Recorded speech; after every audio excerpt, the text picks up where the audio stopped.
Where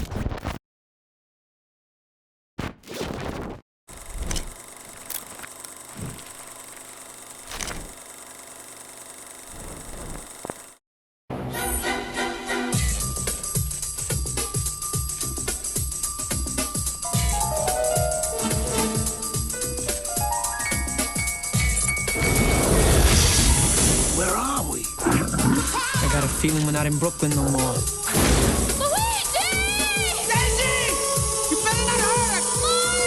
We're back with another episode of Bratt Spin Reviews. I'm Jared Bratt, host and filmmaker. You can check out my psychodrama feature film, Streamer. I've included a link to that in the description below, available to watch on Tubi. Back with me again, interviewer, reviewer, host of the Hey You Made Your Movie show, Carl Diamond. Hey, Jared. Glad to be back. Go watch Streamer and then head on over to the Hey You Made Your Movie Show's YouTube channel to check out Jared's episode where he and I talked about the making of Streamer. On this episode, we are talking about Super Mario Bros. From 1993, directed by Rocky Morton and Annabelle Jankel. Joining us once again, filmmaker, interviewer, reviewer, Robert Mitchell. Hey guys, it's great to be back with you all and talking about another movie. We're glad to have you. Right off the bat, there is a through line from our previous episode on John Woo's Broken Arrow. Oh, yeah?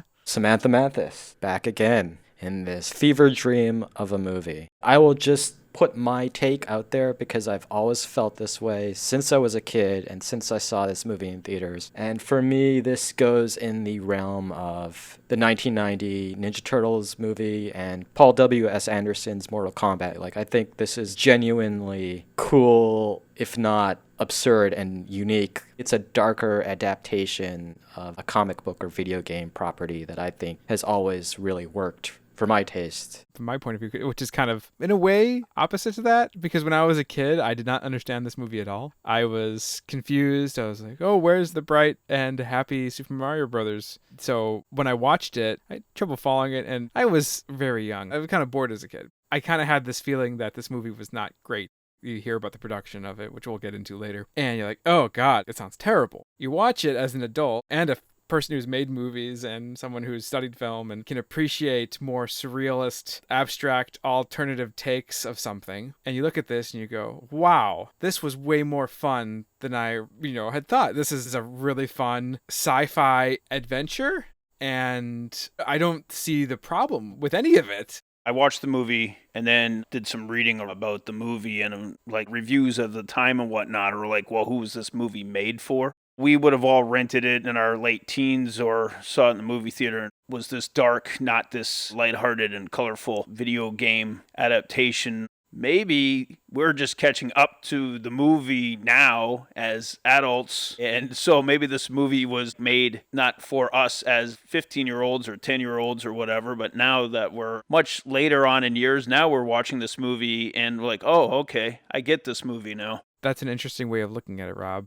This movie feels like Super Mario Brothers, the movie, but Blade Runner. There's something edgy to it. And then you bring up Blade Runner, and I think one of the strongest elements of this movie, and we've talked about world building, with Johnny Mnemonic and Strange Days, but this movie, the world building is so awesome. David L. Snyder is the production designer on Super Mario Bros., and he was the production designer on Blade Runner. And I think I read that they actually reused some of the sets and background production design from Blade Runner. Super Mario Bros. Feels more in the same world as Blade Runner than Blade Runner 2049, but that's just my crazy reaction. There's a great story from Blade Runner, and I'll equate it to Super Mario Brothers. So Ridley Scott, of course, comes on the set, and there's these pillars there that they had spent days or weeks constructing, and Ridley Scott shows up, and he's looking at these pillars, and he says, no, those pillars have to be flipped, and then walks off the set. And that was the first day of shooting. So anyways, that film was over budget and of course way over schedule. Now it's considered this classic. Everybody raves about it. People talk about it. It's so iconic. It's influenced so many other movies. Another movie that it influenced, The Crow, that opening shot going over the city, which was shot in Wilmington, North Carolina, where Super Mario Brothers would shoot a year later. I was just thinking about, like, here's this movie, Blade Runner, and you don't hear any of the talk of this movie being a troubled production or anything, and like all the writings of it all these many years later.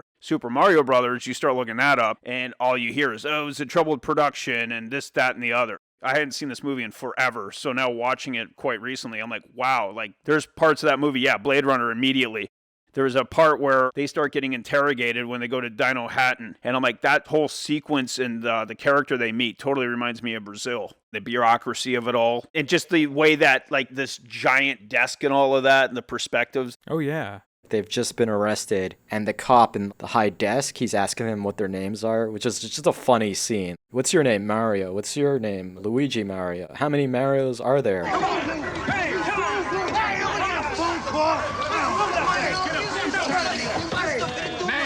Mario. Last name? Mario. Okay, what's your name? Luigi. Luigi? No, Luigi Mario. Okay, look, how many Marios are there between the two of you? There's three. It's Mario, and Luigi Mario. Mike!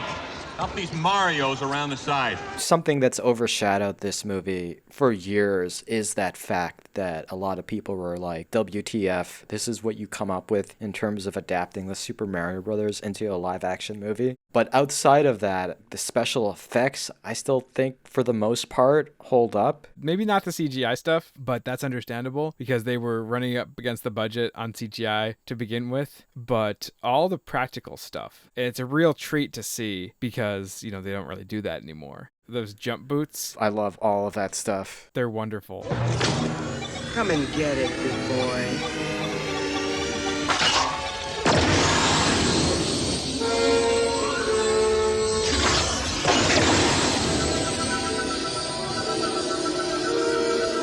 The original script was actually more like the game. Was at least a fantasy story set in the Mushroom Kingdom. But when they hired the director pair, the husband and wife duo, who were the creators of Max Headroom, they completely changed the script and made it the cyberpunk sci-fi thing that exists today.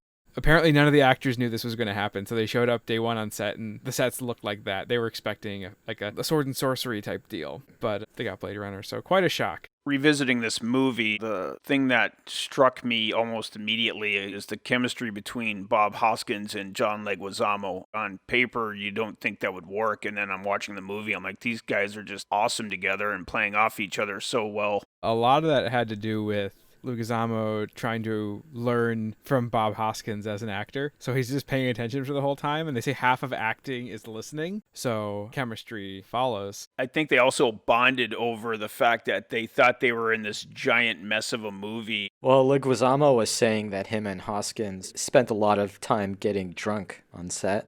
Something I took note of in talking about their chemistry, which I 100% agree with. So much of this charm lies within the casting of the different actors in this movie. There's that scene in the beginning with it's kind of the double date between Mario, Luigi, Daisy, played by Samantha Mathis, and Mario's girlfriend. They're all out eating at an Italian restaurant. And I was just watching that and I was thinking, like, you feel their brotherly father, son. You just feel all of it. And Samantha Mathis is so adorable and she really shines. This is a general statement, obviously, but as far as, mainstream, like this was essentially a blockbuster or wanted to be one. I just felt all the endearingness and chemistry of all these actors, and I felt like that's a quality that I don't feel a lot with movies nowadays. There's so many characters who are just nasty, overly witty, or cynical, or flat, or bland. Maybe it's just simpler times, the 90s, but to me, there's a magic in this movie, and a magic tied to the actors and really believing their bond with each other that I find I don't feel a lot of that nowadays when I watch movies. At least it's very rare. Mario here brought me up. He's been my mother my whole life. Hey, All right, my father. My father. He's been my father, my uncle, my brother, everybody. I think what you're getting at is authenticity. Mario's girlfriend, who you kind of figure is like, is this a prostitute? Is this some woman he met? You know, a booty call date? That was my initial thought when I see her. And then he takes her home and he's like a gentleman to her. They seem like genuine people. And it's fucking weird to be getting all of this out of the Super Mario Brothers movie as a basis for comparison to cinema nowadays, but I can't deny what I felt watching this. Oh, absolutely. And one thing that I appreciated, this is a kid's movie, is that Mario and Luigi aren't sexless, which is something I feel like happens a lot in Marvel movies. Everyone's good looking, but no one's horny. Men should be into women, women should be into men, or like men should be into men and women should be into women, but people should be into each other. Luigi's into Daisy. Whether it's infatuation or a genuine connection, you feel it. I like when Daisy or Samantha Mathis brings Luigi to the excavation. She's showing him all the bones, and the bones are shaped kind of like hybrid human dinosaur shapes, and she says they're like monsters trying to be human. I like that line, and with the music cue and her delivery, there's actually something I felt very tragic to that idea. It's almost as if he was a monster trying to be a human being. Beautiful. You know what line got me? When President Koopa's henchmen are looking for Daisy in New York, and one comes back from a hot dog vendor and offers the hot dog to his partner, and he's like, oh, what is this? Oh, apparently it's dog. In terms of talking about, dare we say, oh, the script is smart, but I love the whole paranormal tie-in and how Luigi is a fan and he's watching Strange New Dimensions. Yeah, Luigi's a believer. Yeah, and I love that commentary that ties into being a believer and then tying in what he's watching to what they ultimately experience. Like, there's connected dot elements in this that I think are done pretty damn well. This could have been a disaster from a script level, and I just don't see it. I'm like, am I on drugs watching this movie? Because I don't see what the issues are. No, there's a lot of details that, like, when Luigi's on the couch watching that paranormal show, playing with this pin art toy, you're like, okay, whatever. Obviously, it was a toy of the era. And then when they enter into the dino world, the other world, the CGI graphics look like pin art. I didn't even think about that. There is thought behind what's going on here and details that do, as Jared said, all these dots are connecting in ways that, which is great because pin art dots and all that as well, right? They're 8-bit graphics. Oh man, it's like setup and callback. Exactly. And how great is that opening? They set you up for the callback to the Super Mario Brother game with the fucking theme, and then it just fades into this, what we're really in for. I love that opening. The comet coming down and splitting the two worlds in half. And yeah, this is a fucking sci-fi movie. This shouldn't work. Video game adaptations specifically where it just doesn't work on a fun level. For example, the sequel to Silent Hill, Revelations 3D. Boring as all hell, bigger budget, more stuff in it, but it's just terrible. But with Super Mario, with all the hate it gets, none of that. All you can say is, oh, they gave me a sci-fi epic. I wanted a fantasy epic. Because you get everything. You get Yoshi, you get the Koopas. You even get a call out to the mushroom. It's a mushroom kingdom, but it's a fungus that's all over the city. And they're in sewers. Yeah, you get the bombs. Yeah, which is like adorable and highly destructive. You get to see the Mario Brothers actually doing plumbing. Actual plumbing. Like they're fixing something. They're fixing stuff. It's just not the color and texture that everyone wanted or was expecting. That fungus, that's the previous king that got turned into this fungus and is spreading all over the city. De-evolved. That's some Cronenbergian body horror stuff. It's a physical terror as a kid, but it's more of a psychological thing as an adult. It's like, I don't want that happening to me. Oh, it's primordial, right? We came out of the ooze. The last thing we want to do is return to it. It's played for a joke, but even Scapelli de-evolved into the monkey at the end. I find that disturbing. I'm like, that's not funny. I'm a monkey. I'll be a monkey forever. A monkey. There's a lot of things going on in this movie. Like the whole reason with Koopa and all that, they're lacking resources. How relevant is that to now? Going back to the point I made earlier, I think we're all catching up to this movie. There's definitely a lot of people that have always loved this movie, but I haven't watched it in a year. So to come into it, in passing as a child, watching it and now seeing it, that's why I'm saying like I'm catching up. These filmmakers made this movie. It was maligned. It came up against like Jurassic Park the same year, the other movie with dinosaurs. And now watching it, I'm like, there's a lot of great ideas in this movie. This is so much more of a movie than I was expecting. I mentioned it to my wife. I said, we're going to talk about Super Mario Brothers. And she's like, oh, well, good luck with that. Yeah, no, anybody I would mention Super Mario Brothers to, they would outright just dismiss the film.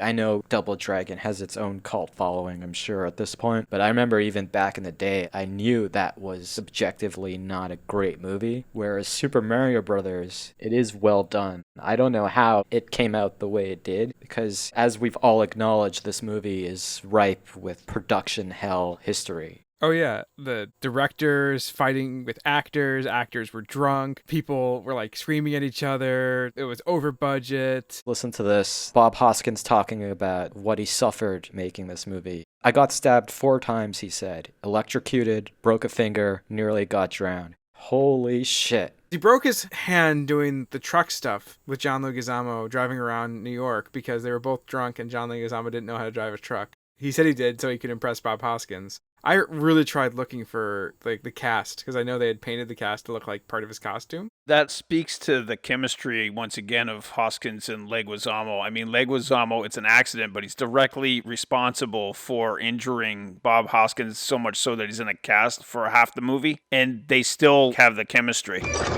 Pastor, what I tell you, huh? It's a miracle we made it alive. I thought you didn't believe in miracles, Mr. Tough Guy, huh? What makes that sequence so much fun to me is Alan Silvestri's score. And I always remembered loving the score to this movie, but I forgot that it's Alan Silvestri. And I mean, he's such a master. The dance floor, this isn't necessarily a negative thing. This is an interesting logistics thing. Apparently, they couldn't get dancers, so they just hired a bunch of prostitutes. That whole dance scene is just full of hookers dancing. All these things, how did it turn out as fun as it did?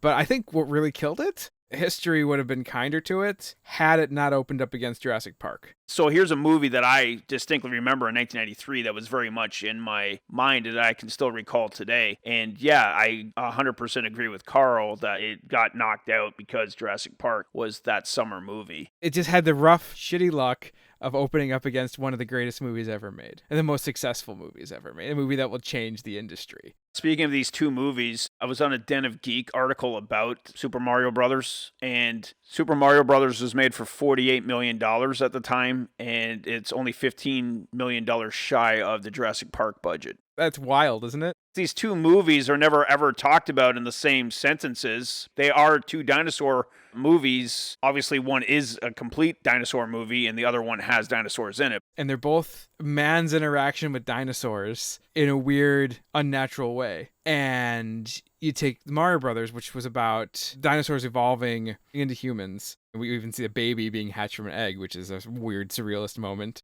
The camera guy must have gone, man, this is art. You see an actual baby and surrounded with a shell. It just sounds so fucking wacky. I do remember the special effects for this movie being a big deal leading up to its release. I think it was CinemaScape magazine, but I remember reading their whole issue on the special effects in the making of this movie and just getting so excited for this. And yeah, you mentioned Daisy as a kid being hatched out of the egg. Yeah, with the nuns. So many horror movie vibes there in that sequence. Especially when the unfortunate end that Daisy's mother meets. So, 1993, Dennis Hopper's in this movie, obviously. He's in another movie, True Romance. How crazy is that? And then there's something I picked up on when he's in the jail cell with Mario and Luigi. President Koopa says, "One evil egg-sucking son of a snake. Did I lie?" And then immediately when he says, "Did I lie?" it takes me right to Charles Worley face-to-face with Christopher Walken. And it's like, am I lying? So I just thought it was great that these two performances were filmed pretty close to each other. I just loved that. Did I lie? Ah! No one touches President Koopa.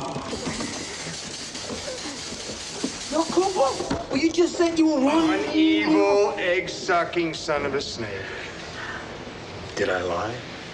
Dennis Hopper, he just never phones it in. Like, he's always going to bring something insanely interesting. Whether it's Blue Velvet or President Koopa, he's such a blast to watch. That's what I really like about this movie, is these references to the game, like when they get their Mario and Luigi costumes, but it is that idea of trying to, how do you ground the Super Mario Brothers lore How do you put all these concepts through the dark sci-fi filter? It's like, oh yeah, they can jump high. There you go. They have these jump boots. Oh, fireballs are being thrown at them. Oh, all the Koopa's soldiers have guns that shoot fireballs. There's a dinosaur named Yoshi. Okay, so he's an actual dinosaur. In King Koopa's castle, or King Koopa's building, the walls have the spiky trim on them. Yeah, like they're going to close in at you at any moment. That's a reference to those blocks that would come down and crush you. And how frustrating were those? The actress playing Koopa's love interest, Fiona Shaw, to me, another sequence that has genuine emotional stakes is when she confronts Samantha Mathis in like the quarters that they're keeping her in with Yoshi, and she's just telling her a bit more about what happened to her father. She kind of respects Daisy. At the same time, she's like, don't be fooled, you're still just this pawn and I need you. I love action movies, and I'm a big fan of car chase sequences, and I really do like when they're escaping from the police station. That whole chase sequence where they're in the car and they don't know how to drive these cars properly. It's that classic, like, you got the cops on both sides of them, they're shooting fireballs, and then they end up on top of another commuter's car. There's just a great comical gag with that sequence, as well as just being an awesome, well-done car chase. And they're all practical, which draws us into that world even more, because it is real. Oh yeah, and the car chases in this movie didn't have to be as good as they were. Brace yourself!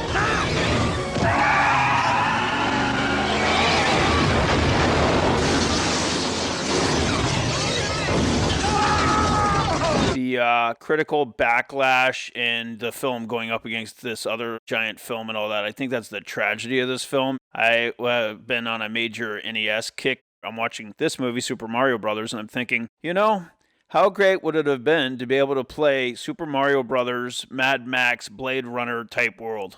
In the club sequence, which we kind of touched on, when like Mario has to go work his charm and then the soundtrack kicks on, and I guess again this is playing into more of my nostalgia, but I had the soundtrack to this movie on cassette tape. There's certain music cues that when they come on, I'm like, yep, I listen to that cassette tape a lot. That was something of a time. I mean, I remember when I was a kid, the next best thing was the soundtrack. It was a great way to connect with a movie. Exactly. That's better said, Rob. It's a great way to connect with the movie that I don't know if a lot of people do anymore. Would you call this movie cyberpunk? I'd say this movie has a cyberpunk aesthetic. Yeah, I got that vibe. Is it an actual cyberpunk movie? That's debatable, but it's got the vibe. That's one thing I absolutely loved about watching this movie recently is, so you are making a movie off of this video game property. The story of Mario Brothers is pretty threadbare. You have two guys, they're plumbers, they're trying to save a princess. That's in the first 10 minutes or 5 minutes of this movie. There is so much story coming at you. There's girls missing in Brooklyn. You see Dennis Hopper. He's in a military uniform. You don't see him again for quite a long time. You see Mario and Luigi running around New York City, right? Actually plumbing. That's one thing I said before, but I just love that they're actually doing plumbing in this movie. You got archaeology students from New York City. There's just so much story being thrown at you. Other people would say that's a detracting element of this film. I absolutely love that they're just throwing so much stuff at you. You open up with a mother dropping her baby, you think? Off at a nunnery, and it's like, oh, it's an egg. What? Why is there an egg? And the egg hatches into a baby. And then the mother runs and goes into the sewer. Why is she going to the sewer? Suddenly she's grabbed by Dennis Hopper, but now she's crushed to death. Then suddenly it's a bunch of plumbers. It's so wacky. It never feels cheesy to me, though. It's just the budget kept it from feeling that way, I feel. Going back to that baby, so people have maligned this film for many, many years, right? So here we go. We see this egg and an actual human baby's in the egg. An actual baby. Clint Eastwood couldn't get an actual baby for American Sniper. It's so funny. There's an actual baby in the beginning of this movie hatched from an egg. If that doesn't speak to how cool this movie is, then I don't know what. Well, I guess skeptics would accuse this movie of being convoluted, but I just say it's inventive. It's just abstract from the concept. I don't see anything as superfluous in this movie. I feel like everything is, tells you something about the characters or the story or the world. The film industry is a monster that will tear your soul out. So if you have the opportunity to take something and go, fuck it, this is my opportunity to make a movie, and I'm going to make the movie that I want to make, and everyone goes along with it, fuck yeah, that's awesome. They got away with it, and they made something that was fun. I was so excited that it ended on that cliffhanger with Samantha Mathis. What's her line? You're never going to believe what happened, or something. I believe. I'm just going to go Yeah. with you. Well, what do you mean? He's like, no, I believe. And thus concludes the arc of Mario becoming a believer. And when Luigi has to say goodbye to the princess, I mean, that also is heartfelt because he's making a decision to return to New York City. He could stay in Dino Hatton, but he makes it, and she makes the decision to stay in her world. Yeah, it's that dynamic of like the lovers have to say goodbye and can't end up with each other. It plays on that note. She's trying to tell you she can't leave you until she knows where she belongs. And if you loved her, you'd understand that. And it makes her kicking in the door when they're all just all having a dinner at the very end of the movie, and boom, they're reunited, and there's another adventure. For me, one of the worst things a movie can be, I mean, it can have all the budget, it can have stars, whatever. One of the worst things a movie, for me, and me investing time in a movie, is when you watch a movie and it's just flat. One thing I say about rewatching Super Mario Brothers, the special effects, the practical effects, all the crazy story angles. It's moving in a million different ways, and it's great. Not once is it boring. It's not a flat movie by any stretch of the imagination. It was ahead of its time. I'm picking a bone with the critics of 1993 that all said the Super Mario Brothers is not a kid's movie. Who the hell is this movie made for? I'm like, Gremlins in 1986 was a kid's movie. I watched it in 1986, and that movie was terrifying, and I loved it.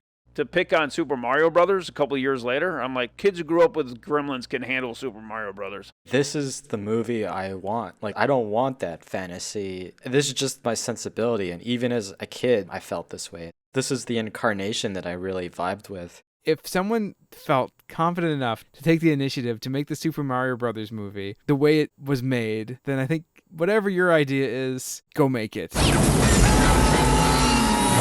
Super Mario Brothers. This ain't no game. I'm Creole. I once summered in France. What's his name in Hard Target? Is it Yeah, Chance. Oh, Why? yeah, Because yeah. my mama took one. Was he was raised by French missionaries or something? I'm trying to remember why he's French in Hard Target. Legionnaire, that's a good one. That's not a great movie, but it's a good one.